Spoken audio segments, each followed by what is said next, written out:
Trouver des sujets de documentaire, à mon avis, c'est l'une des choses les plus compliquées parce que une fois que tu as trouvé ton sujet, il suffit juste de l'organiser et de shooter et de monter. Alors, ce sont des étapes qui sont certes très compliquées, mais de trouver un sujet qui soit assez intéressant pour que vous puissiez en faire un documentaire, peu importe la longueur, que ce soit un 10 minutes, 15, 20, 30, ça vous prend un sujet qui est carré. Ça vous prend un sujet qui va vous intéresser, vous. Ça, c'est un des points qui est, à mes yeux, extrêmement important. Trouvez un sujet qui vous intéresse, vous, dans un premier temps.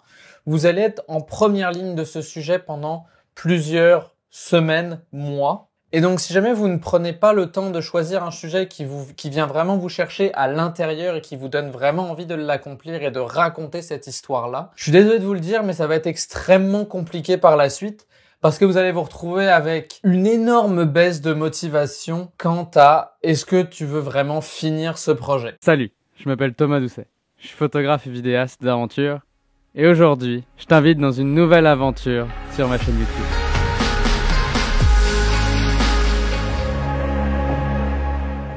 Hey, c'est tout le monde, Thomas. Aujourd'hui, on se retrouve pour une nouvelle vidéo où j'avais envie de vous parler de comment je fais pour trouver des sujets de documentaire. Donc, dans un premier temps, de choisir un bon sujet, c'est extrêmement important puisque ça va vraiment définir votre appréhension et la manière dont vous allez aborder ce sujet. Mon deuxième conseil pour trouver un sujet de documentaire intéressant, réfléchissez à quelle niche vous voulez cibler. Réfléchissez à comment vous voulez l'aborder. Quel genre de sujet vous avez envie d'aborder. En essayant de vous faire un plan clair de ce que vous avez envie de tourner, ça va vous permettre de resserrer le tir et de définir encore une fois de manière beaucoup plus précise et de manière beaucoup plus efficace ce que vous avez envie de tourner et de faire comme documentaire. Ça, c'est quelque chose où c'est très simple de partir sur un grand sujet.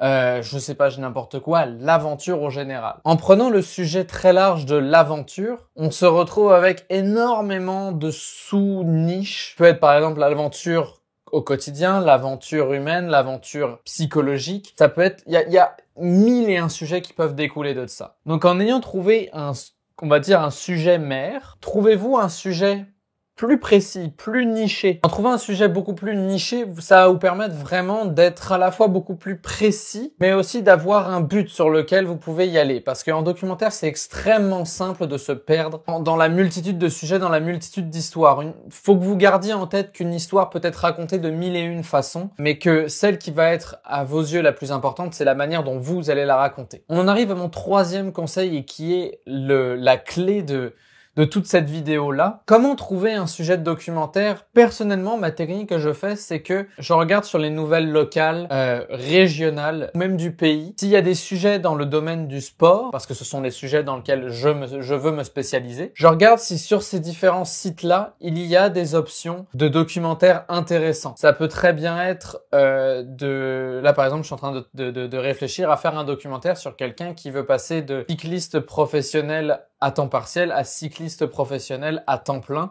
avec la recherche de sponsors et tout ça. Il y a peut-être quelque chose qui va se construire avec ça, mais tout ça est parti du fait que un matin, je me suis levé, j'ai pris 1 heure de mon temps pour regarder les nouvelles, regarder les articles, surtout prendre le temps de lire ces articles. Ne vous arrêtez pas simplement aux titres. Les titres sont faits pour être aguicheurs, mais sont souvent vides de contenu. Combien d'articles j'ai lus qui avaient un titre qui aurait fait le meilleur documentaire du monde, mais qu'une fois que tu réfléchis un peu au contenu, que tu lis l'article, tu te rends compte qu'il n'y a pas réellement d'histoire et qu'il y a beaucoup de brodage qui se fait autour. Et c'est très correct. Un titre, c'est fait pour ça. Un titre, c'est fait pour amener quelqu'un à lire cet article-là. C'est parfaitement correct. Prenez le temps d'aller chercher des articles qui vous passionnent. Parce que selon toute vraisemblance, s'il vous a intéressé ce sujet, il est très susceptible d'en intéresser un autre. Puis un autre, puis encore un autre. Et avec cette mentalité-là, on se retrouve à faire des documentaires qui sont beaucoup plus nichés, beaucoup plus précis, mais avec un but aussi qui va être beaucoup plus précis et aligné avec ce que vous voulez